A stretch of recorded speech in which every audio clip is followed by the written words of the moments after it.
ছেলেটি টাইমারের দিকে তাকালো, তারপর সঙ্গে সঙ্গে নিজের ব্যাগ ছেড়ে ফেললো। ভেতর থেকে বের করলো তার শেষ গ্যাসের মাস্কটি। তার গার্লফ্রেন্ড তখন অন্য কিছু দেখছিল। এই সুযোগে সে চুপচাপ মাস্কটি নিজের মুখে পড়ে নেয়। মেয়েটি যখন দেখলো তখন রেগে আগুন হয়ে গেল। সে দৌড়ে ছেলেটির দিকে এগিয়ে গেল, কিন্তু ছেলেটি পিছনে না তাকিয়ে সোজা এক্সিটের দিকে দৌড় দিল। মেয়েটি রেগে গিয়ে পা দিয়ে ফ্লোরে আঘাত করলো, কিন্তু তখন বিষাক্ত গ্যাস নিচ থেকে তার পায়ে পৌঁছে যায়। তর্কের সময় ছিল না, সে দৌড়ে ছাদে উঠে গেল, কিন্তু গ্যাস ক্রমেই ছড়িয়ে পড়ছিল। সেই ছাদেও বেশিক্ষণ টিকে থাকা সম্ভব ছিল না। সে রাগে বুঝতে পারছিল না কি করবে। ভাবছিল তার বয়ফ্রেন্ডই তাকে ফেলে পালিয়ে গেছে, কিন্তু হঠাৎ দেখলো সেই ছেলেটি পিছন দিক থেকে ছাদে উঠছে। সে আসলে তাকে ফেলে যায়নি, সে তার জন্য গ্যাস মাস্ক খুঁজতে গিয়েছিল। কিছু না বলে সে মাস্কটি মেয়েটির মুখে পরিয়ে দিল। তারপর দুজনে একসাথে দৌড়ে আরো উঁচু ছাদের দিকে গেল। তখন মেয়েটি চোখ পড়ল এক বড় বিলবোর্ডের দিকে। তার মাথায় একটি বুদ্ধি এলো। তারা দুজনে গিয়ে বিলবোর্ডের পাশে দাঁড়িয়ে থাকা ম্যানেকিন আর বোর্ডের সঙ্গে নিজেকে মিশিয়ে দেয়, যেন তারা ওই ভিড়েরই অংশ। তারা হেলিকপ্টারের দিকে হাত নাড়তে লাগলো, যাতে হেলিকপ্টারের নজর পড়ে তাদের দিকে।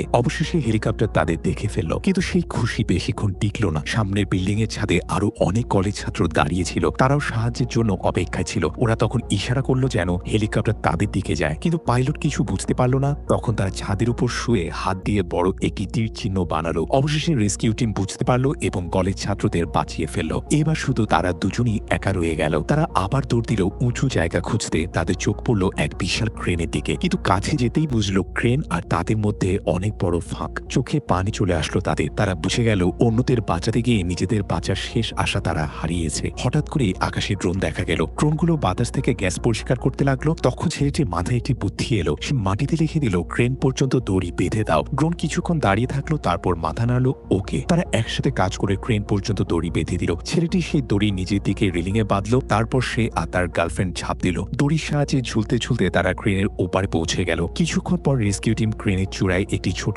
আলো জ্বলতে দেখলো। তারা ফ্লাড লাইট ফেললো সেই দিকে, আর যা দেখলো বিশ্বাস করতে পারলো না। ওই দুজন এখনো বেঁচে আছে। তারা পৌঁছে গেছে সবার থেকে সবচেয়ে উঁচু জায়গায়।